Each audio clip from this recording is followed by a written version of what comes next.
the dark of doubt away. Giver of immortal gladness, fill us with the light of day.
Feel blessed when I think how God sent that little baby Jesus to save us. Me too, Jim.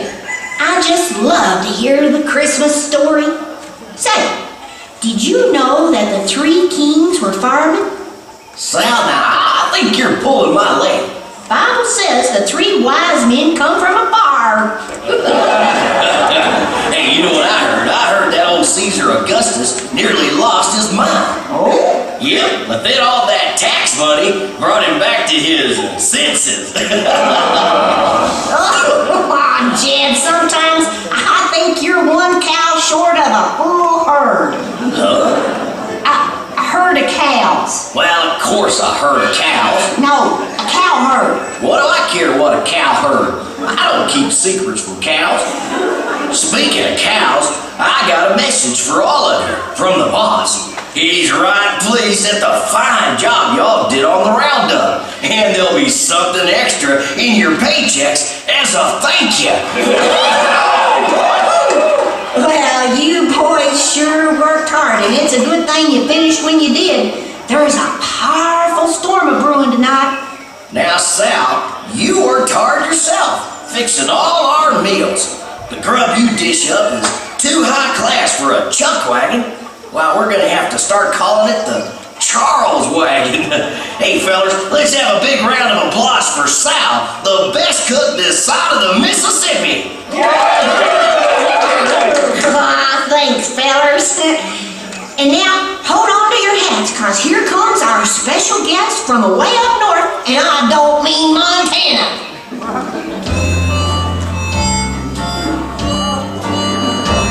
Ho, ho, ho.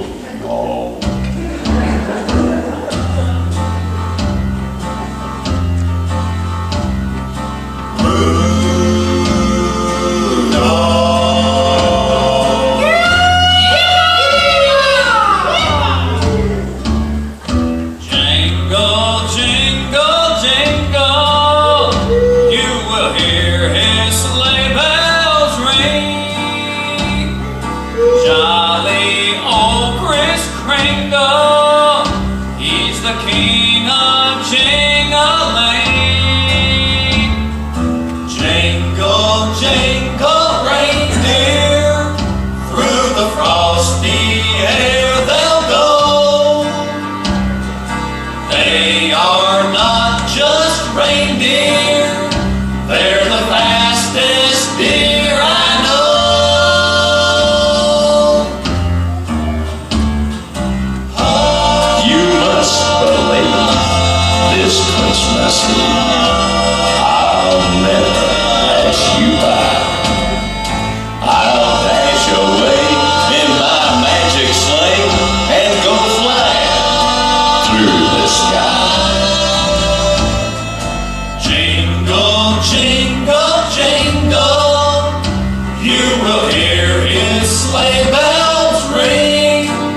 Ain't we had fun tonight? If any of y'all have gifts to exchange, now might be a good time to do that. Then y'all can head on out to do your evening chores. I'll ring the dinner bell to call you back for dessert and the annual tree lighting ceremony. Howdy, Flint. Pull up a chair, Sal. Don't mind if I do. Hey, Sal, I have something for you. It's a new set of wooden spoons.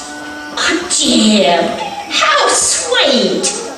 You whittled these yourself, didn't ya? Yes'm. You know, for a cowboy, you're a real gentleman. Well, I gotta kid and clear off those supper dishes. Merry Christmas, fellers. Merry Christmas, Sal.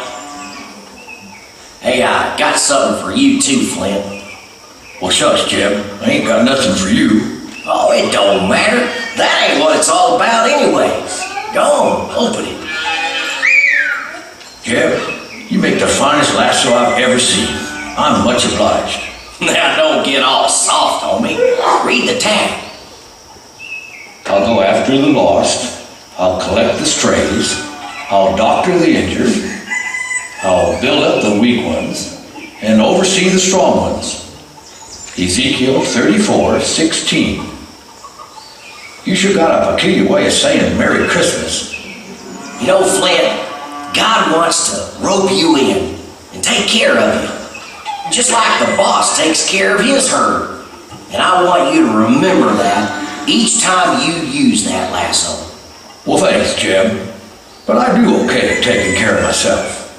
Maybe so, but someday you might get tired of wandering. When you do, I hope you'll step right into the lasso God's holding open for you and let Him lead you on home. Come on, let's get to our chores. Don't you think I ought to help Sal clean up some first? Nah, it's okay. She's tough as nails. Ouch. What happened, Sal? Oh, tain't nothing. I just broke a nail.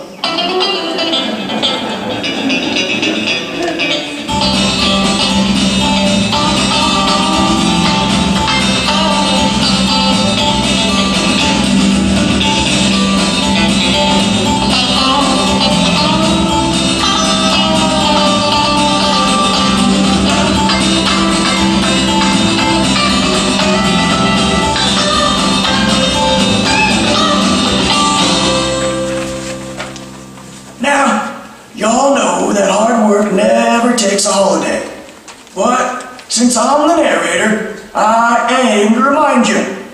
Far as work goes, that night weren't any different than all the rest. So, Jeb and Flint moseyed on out to the barn to take care of their evening chores.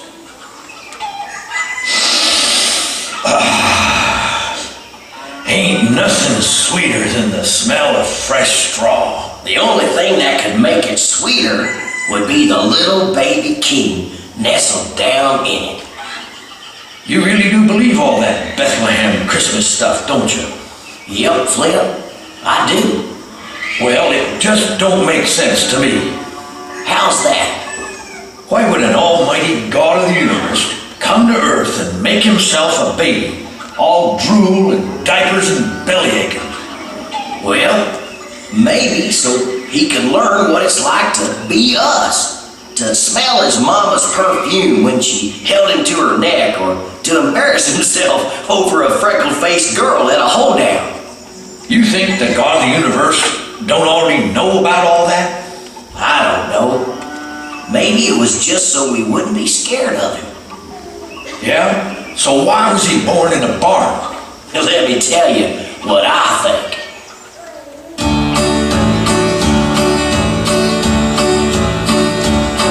When I was a little kid and I went up to play, left the door open, my mama would say, "Were you born in a barn? Were you born in a barn? Were you born in a barn?" Were you born in a barn? Well, I see in the Bible in the Christmas story, when Jesus came, he didn't come in glory. He was born in a barn. He was born in a barn. He was born in a barn. He was born in a barn. He was born in a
place for a reason.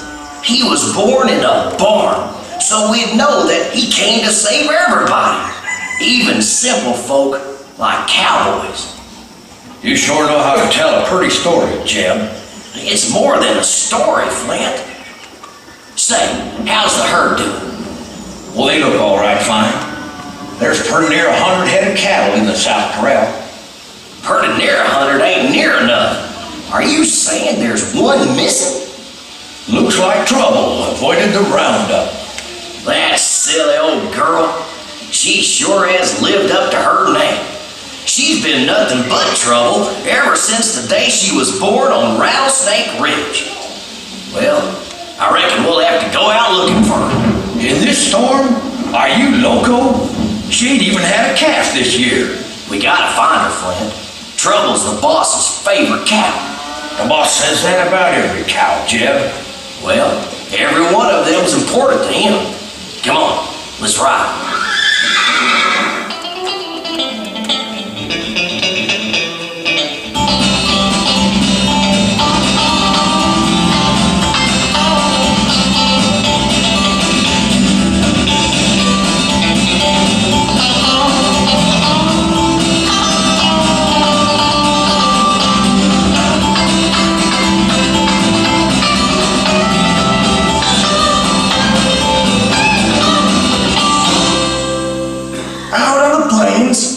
A powerful storm broke loose, making it plumb tough to see. Without realizing it, Flick crossed into the neighboring rancher's property, looking for that wayward cow, Trouble. Draw, Marvin! I ain't too good at drawing. Couldn't we do charades instead? What? Is that you? Tarnation, Wesley. What's the meaning of pointing your gun at me? Well, you are on Lazy B property. Wesley, put that thing away before you go shooting your mouth off. Evening, Cowpatty. Evening, Flint. I ain't seen you in a piece. Looks like you done growed up. I reckon I'm old enough to know better. What brings you away out here on a night like this? Oh, I was just looking for trouble. What else is new? You don't get it. One of the herd went missing. Trouble's her name. And I'm out here trying to find her. She ain't worth much, but it matters to the boss. Ain't worth much, huh? Say, why don't you come back to the bunkhouse with us? We could play a hand of cards, and you know there's always plenty to drink. Great idea, Wes. What do you say, Flint? You could dry off and play your whistle all at the same time. Thanks anyway, but I ought to find that cow.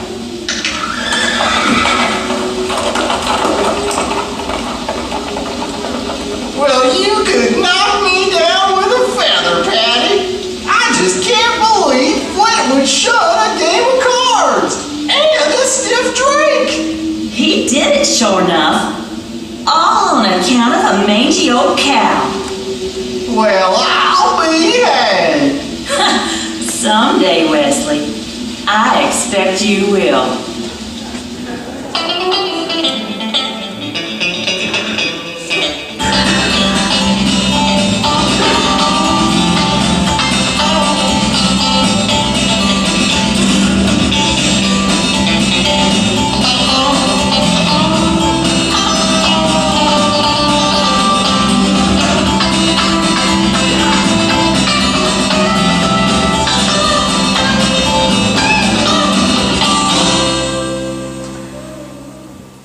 Meanwhile, back at the ranch, Jeb returned to the stables with nary a bit of luck at finding Trouble. Land sakes, Jim, you're wetter than a mad hen. What are you doing out in this storm? That Trouble's missing, and Flint and I went looking for her. Did you find her? No, Hissy threw a shoe, so I had to come back. You seen Flint? No, and Shasta ain't in her stall. He must still be out looking. Well, I hope he comes back soon. It and you know dessert is Flint's favorite food group. Lord, you know exactly where trouble is. And I'd be right thankful if you'd help Flint find her. But I'm starting to be afeared for him traipsing around out there in this storm. I'm a-counting on you to bring my partner back here safely. He is a tough old buzzard, but you can't blame a friend for worrying. You know, Lord, Flint ain't had things so easy. Sometimes it seems like his heart is just as hard and sharp as the stone he's named for. But Lord, I've been thinking. When we were out on the plains, we used a piece of flint to light a campfire. I figure you could spark up a fire just like that in Flint's heart. You just keep after him, you hear? Amen, Lord. I found her, Jeb. I found trouble. That's the first time I've ever been happy to hear that. Are you okay? Yeah, but something happened. What kind of something? Well, at first I was kind of riled over slopping around in the storm looking for a cow that just didn't seem to be worth all that much. Yeah? Then I got to thinking about how much it mattered to the boss. And all of a sudden, finding that cow seemed like the most important thing in the world. After a while, I heard her moving a long ways off. And when I got there, lo and behold, there was trouble. Stuck in a little box canyon and not knowing which way to turn. I took out my new lasso, and she stepped right into it, just like she was ready to come home. Well, I'll be. Jeb, you know what they say about a Mississippi mule? You mean how you have to smack him between the eyes with a 2x4 just to get his attention? Yeah. Well, I guess I just been smacked. While I was riding around out there in the storm, it all kind of made sense. How's that, Flint? Trouble run off to do her own will, never realizing that good things was waiting for her here at the ranch. Fresh straw and sweet hay. The boss can take care of her better than she could ever do for herself. That's the truth. And the boss loves her, even though it might be hard for others to see any value in her at all. Yes, sir, and it got me to thinking about that Ezekiel verse and what you said about God seeking me. God is kind of like our boss. Yeah, and you're kind of like that silly old cow. Now, hold on there. Don't you go getting carried away. Oh, I know what you mean, Flint. You went out looking for a lost cow, and while you were at it, you found a baby in a manger. I reckon that's just what happened. I finally let Jesus get his lasso around me. I'm right proud of you, Flint. Now let's get you inside. You must be half froze. My heart's warm, Jeb. My heart's warm. With hearts as full and overflowing as the creek bank in springtime, Flint and Jeb joined Sarah and the other ranch hands for the Christmas celebration taking place. And that night, the ringing of the dinner bell sounded to Flint like the sweetest church bells he ever done heard.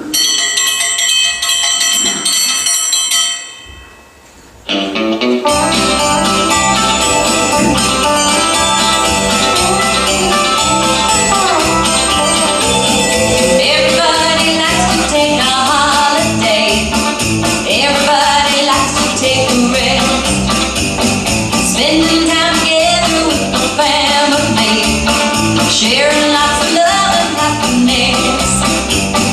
Come on.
Yes,